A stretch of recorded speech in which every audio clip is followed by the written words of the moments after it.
नमस्कार, जनप्रवाह न्यूज में आपका स्वागत है। मैं हूं हेमंत सिंह। खबरों की शुरुआत उत्तर प्रदेश से करते हैं। चंदौली जिले की दीनदयाल नगर विधानसभा सीट से भाजपा की विधायक साधना सिंह ने मायावती पर आपत्तिजनक टिप्पणी खुले मंच से कर डाली, जब केंद्रीय गृह मंत्री राजनाथ सिंह के बेटे व नोएडा से विधायक पंकज सिंह भी मंच पर मौजूद थे।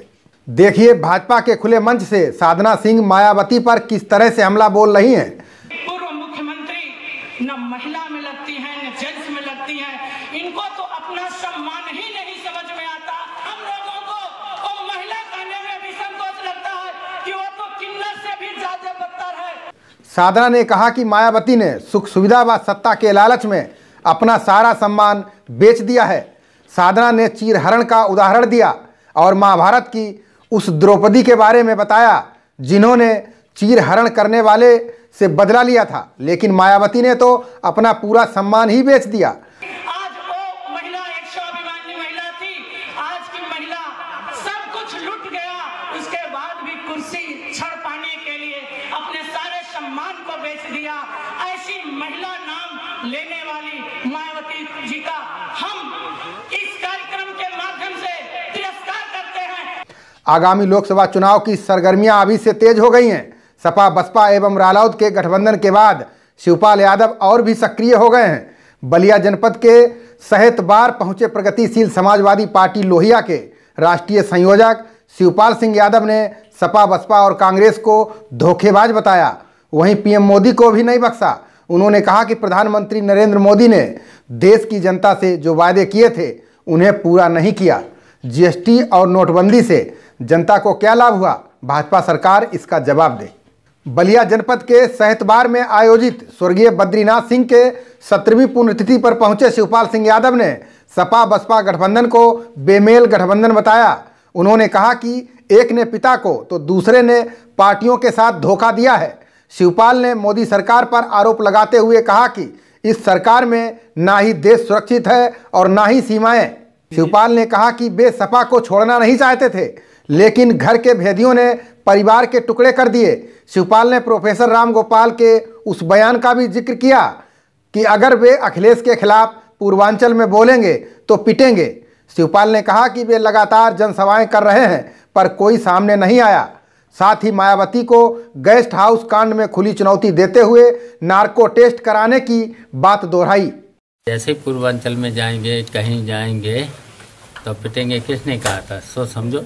प्रोफेसर साहब ने प्रोफेसर साहब ने कहा, वो नेताजी को बताने लगे। देखिए जो ये गठबंधन हुआ है बेमेल गठबंधन है और इन दोनों का कोई भरोसा नहीं।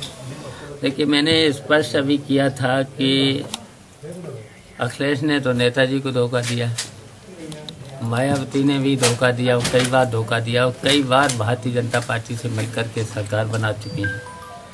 तो इन जब लोगों का ये धोखेबाज लोग हैं, इनका कोई भरोसा नहीं है। प्रगतिशील समाजवादी पार्टी लोहिया के प्रधान महासचिव और शिवपाल सिंह यादव के बेटे आदित्य यादव रविवार को नोएडा पहुंचे। आदित्य यादव ने प्रगतिशील समाजवादी पार्टी लोहिया के नोएडा महानगर अध्यक्ष शिवराम यादव के घर माया मुलायम और अखिलेश यादव पर एक साथ बोलते हुए कहा कि सपा और बसपा के नेताओं ने जो गठबंधन किया है वो विपक्ष की हार के डर से तालमेल बनाया है, जबकि गठबंधन मुद्दों के आधार पर होना चाहिए। सपा बसपा के पदाधिकारियों एवं कार्यकर्ताओं के बीच में आपसी सामंजस्य होगा या नहीं, आइए सुनाते हैं आदित्य यादव ने क्या कहा। देखिए जिस तरीके से बहुजन समाजवादी पार्टी और समाजवादी पार्टी का जो बीते दिनों में गठबंधन हुआ है वो कहीं ना कहीं विपक्ष की कमजोरी पहले तो दर्शाता है और सत्ता में आने की किस तरीके से दोनों पार्टियों के जो नेतृत्व है, जो नेता है, वो किस तरीके से सत्ता में आने के लिए इंतजार कर रहे हैं, वो कहीं ना कहीं उनका इंतजार दिखलाता है। जहां तक गठबंधन की सबसे बड़ी चुनौती होगी, जो मैं समझता हूँ, वो सबसे बड़ी चुनौती होगी दोनों पार्टियों के जो कार्यकर्ता हैं और पदाधिकारी हैं उनके बीच सामंजस्य बैठाना। आगामी लोकसभा चुनाव में सपा बसपा के मतदाता वोटिंग के दिन एक दूसरे को कितना वोट करते हैं ये तो समय बताएगा। देखिए आदित्य ने इस पर क्या टिप्पणी की। आप और हम सब भली भांति जानते हैं उत्तर प्रदेश के अंदर बहुजन समाजवादी पार्टी और समाजवादी पार्टी के पीछे जो बीते साल थे उसमें किस तरीके के रिश्ते रहे हैं। और उन रिश्तों को देखते हुए मैं ये कह सकता हूँ कि यकीनन दोनों नेताओं ने और उनकी पार्टी का गठबंधन हुआ है, लेकिन वो गठबंधन कितना कारगर रहता है और वो जब वोट वाले दिन कितने वोट में बदलता है, वो एक बहुत बड़ी चुनौती होने वाली है। आदित्य यादव ने नेताजी यानी मुलायम सिंह के लोकसभा चुनाव लड़ने पर क्या कहा, आइए आपको सुनाते हैं।